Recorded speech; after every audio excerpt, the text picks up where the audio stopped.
The work of David Firth needs no introduction. Even if you don't recognize the name, you've certainly seen Salad Fingers, that strange green man who haunted our childhood. It's a cornerstone of early internet culture, the kind of series you dare your friends to watch at school because it was so disturbing.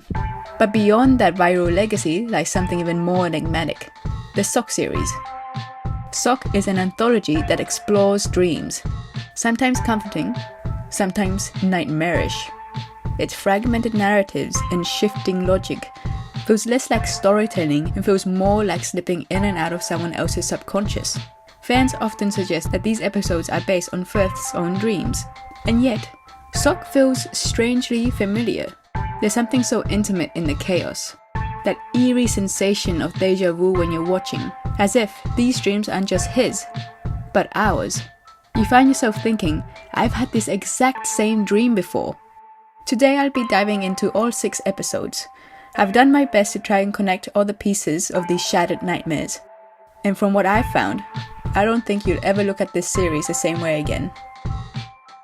Hello everyone, it's Chantal here. Welcome to our channel, where we like to explore the strange sides of animation. If you enjoy deep dives into surreal and unsettling works, consider liking, commenting or subscribing. It really helps us out. The first episode, Lice Pictures, does a fantastic job of introducing Sock as a series built entirely on absurd dream logic. Compared to the rest, it's oddly grounded. A man recounts wandering through a small shop, delirious and desperate for help, though he's oblivious to the fact that he's clutching a knife the entire time. It's one of those familiar dreamed scenarios where you're trying to ask for help, but every word comes out wrong, and everyone around you sees you as a threat. That misunderstanding builds, fitting into that all-familiar sense of helplessness. He tries to run, but of course, he can't. His legs feel like they're glued to the floor, and each step is heavier than the last. It's a universal frustration of the dreamer. But hey, at least the dogs aren't scared. You've run out of lice pictures, one of them tells him. It's ridiculous, yet hauntingly familiar. The kind of nonsense your brain conjures up at 3 AM.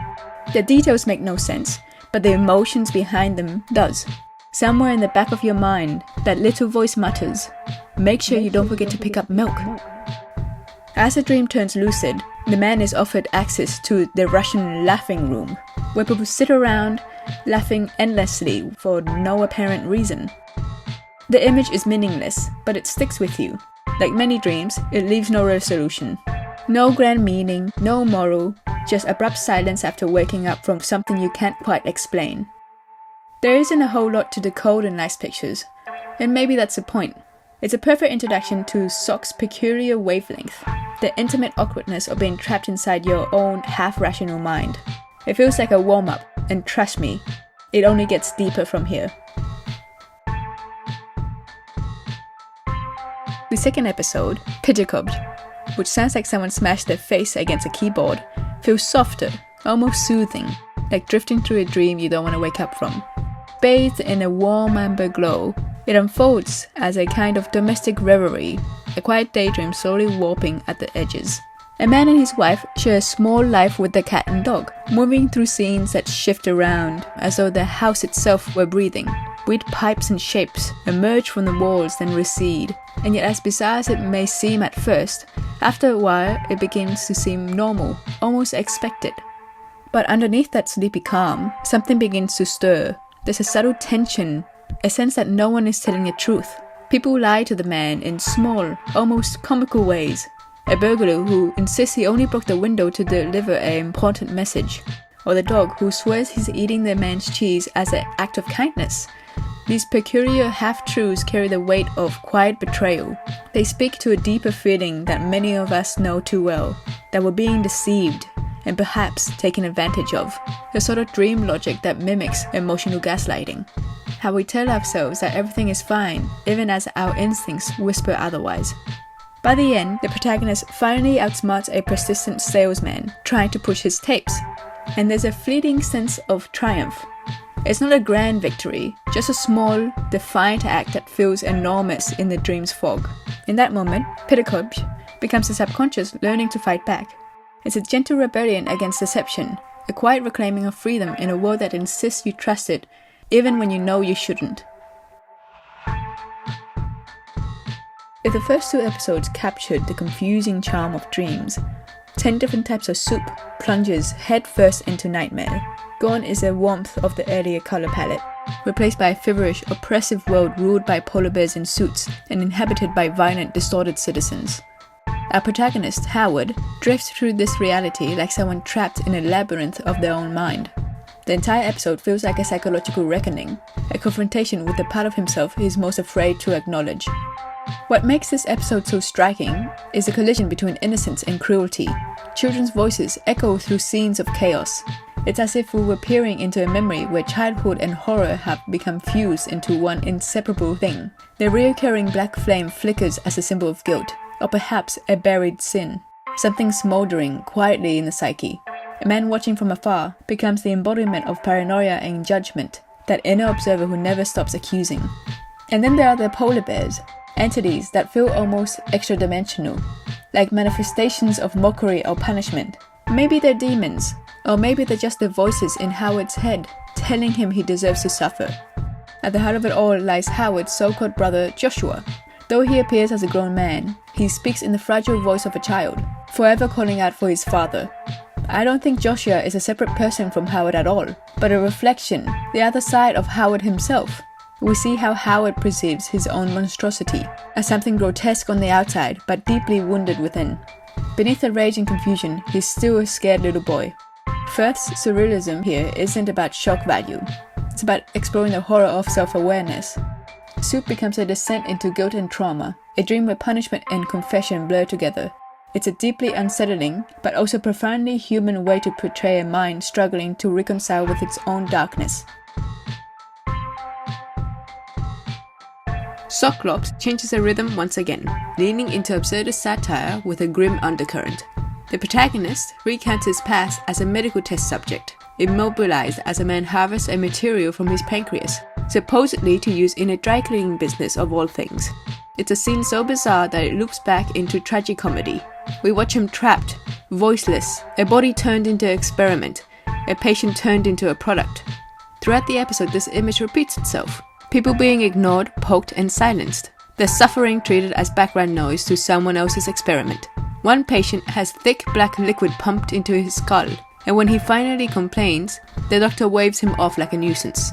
It's funny, yes, but only in that bitter, uncomfortable way that laughter sometimes covers despair. Firth is pointing at something deeply poignant. The way systems meant to heal us often dehumanize us.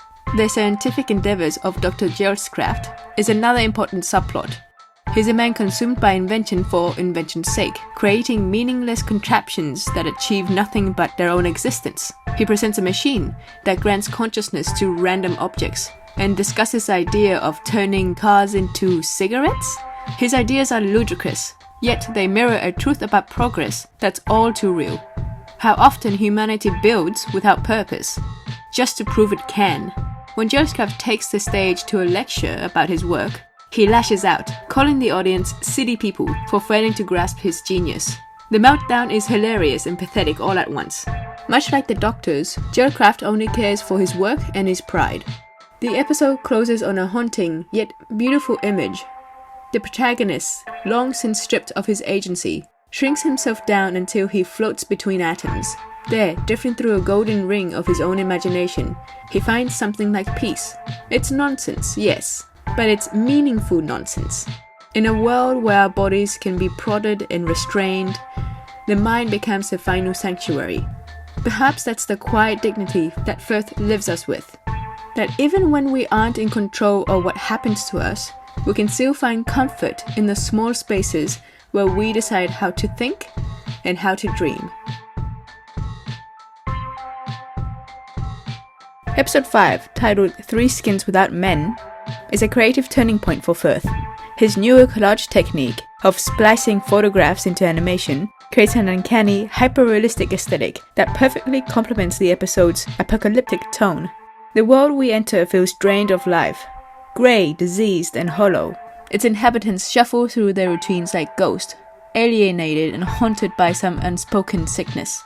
We open on a young girl and boy meeting with a severed head of a strange man, which they carefully hide away in a box. Their hushed voices and nervous glances hint at something secret, something nefarious waiting to unfold. And if you look closely, there's a sketch on the box. It's one of the polar bear figures from episode 3. It's a quiet little Easter egg, suggesting that these dreams might all bleed into one another, fragments of the same subconscious world. As the story drifts into town, we meet a solitary man mumbling to himself in a dim apartment, obsessively guarding a collection of skins that hang like trophies on his wall. Through his narration, he recounts a memory of aristocrats dining together, an image of civility that quickly unravels. Their politeness dissolves into chaos as the same severed head from earlier returns, now attached to a body of a grotesque insect that crashes through the roof. It feels like an omen, a literal embodiment of misfortune tearing through the thin facade of order. Amid the chaos, a camera zooms in on a painting. Inside, 3 skinless men, the same whose skins adorn the man's apartment.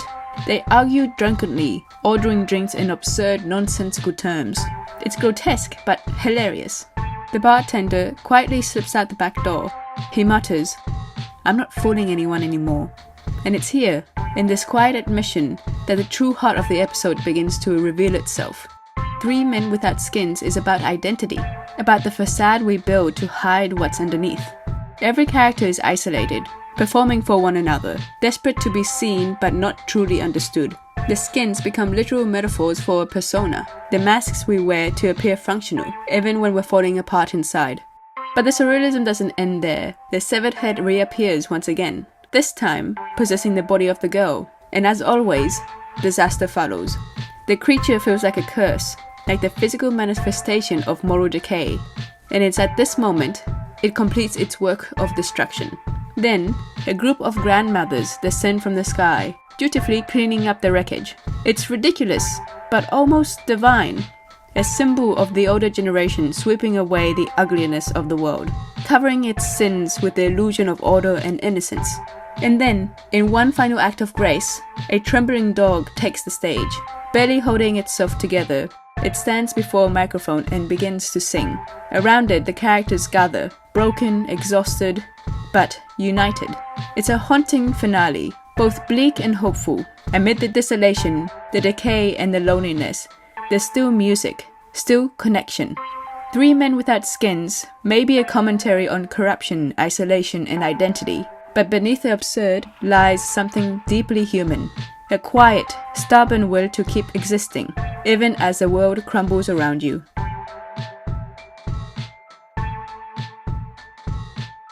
The final episode, at least for now, is Sock 6.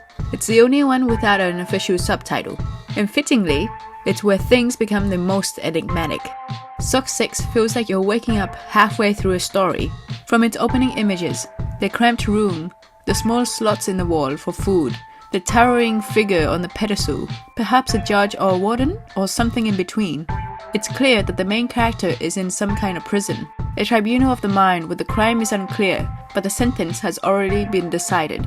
When 2 men coax the protagonist towards a car, their insistence feels rehearsed, like déjà vu. In Sock, repetition is a form of control. The dreamer does not move because he chooses to, but because the dream commands it. Inside the car awaits the cow, who toys with him emotionally, mocking and manipulating him until she steals the mouth that he has been carrying. That mouth, the symbol of his voice and autonomy, becomes the key to everything. As time passes, they form a relationship of sorts, tender on the surface, but suffocating underneath. Their dynamic turns parasitic, their intimacy blurring into violation. And it's here that Firth ties together the reoccurring motifs from across the series. In Nice Pictures, the protagonist has trouble communicating. In Pittercobsch, characters use words to hide manipulation. In 10 Different Types of Soup, the inner child speaks through Joshua. In Socklops, institutions render people mute. In 3 Men Without Skins, their connection is shared through vocal performance. Sock 6 folds all these back up into one central metaphor, the mouth. Voice, consent, and identity all orbit around the one who controls it. When the dreamer loses his mouth, he loses his selfhood. The moment of rupture comes during a meal together, a tray of raw meat shared between them. It's only after he eats that the man realizes the truth. He's consuming himself. It's a perfect metaphor for self-destruction through love. the slow erosion of self within an abusive bond. And this is the breaking point, the crime that the whole story centers around, the moment he finally snaps, the finale ending in bloodshed, in revenge. When he reclaims his stolen mouth, it's not victory. To him, it's survival. But every act of resistance in Sock comes with a cost. When the two men return, now dressed as officers, the arrest feels inevitable. He's dragged into a psychological evaluation, a scene where authority and vulnerability twist together until you can't tell who's who. Is he the patient or the one conducting the test? The lines blur. This fracturing of identity is an important theme threaded throughout, most notably represented by the woman who remembers by counting. Early on, she tells him, "You'll always just be one." It sounds comforting, but it's really a warning. No matter how much you splinter to avoid the truth, every version of you remains responsible for the same whole. Later, she reappears as Sue, sister to Carol, the one being evaluated. Sue accuses Carol of shifting between identities, saying, "I wish you'd leave Jeremy behind," while Carol insists that it's not that simple. Their exchange mirrors the dreamer's own fractured psyche, a conversation between his competing selves. He knows he should put himself back together and take responsibility for his crime, but he can't. It's a bittersweet ending, I would say. Across the Sock series, we've watched anxiety, repression, control, and identity unravel piece by piece. Here, they are all center stage. The stolen mouth connects back to every silenced figure before it, all of them searching for the same thing, a voice that cannot be taken. A protagonist lacks the strength to take the final step, but in the end, Sock 6 isn't about guilt or punishment, it's about ownership, of voice, of memory, of self. The dreamer can't accept culpability, but he can reclaim the one thing that defines him, the ability to speak on his own behalf. In Firth's world, that's the only type of freedom there is. Not redemption, but articulation. The courage to hold the mouth and define yourself in your own terms. The Sock series stands as one of David Firth's most profound achievements, not because it explains itself, but because it dares not to. Beneath the grotesque humor and surreal imagery lies something profound and relatable. Our confusion, our fears, our contradictions. These episodes aren't meant to be solved, they're meant to be felt. They're strange mirrors, showing us a version of our own private nightmares and half-formed thoughts. Cesar A. Cruz once said, "Art should comfort the disturbed and disturb the comfortable." And that's exactly what Firth achieves. His work reminds us that the grotesque and the familiar are never far apart, that the line between laughter and dread is thinner than we think.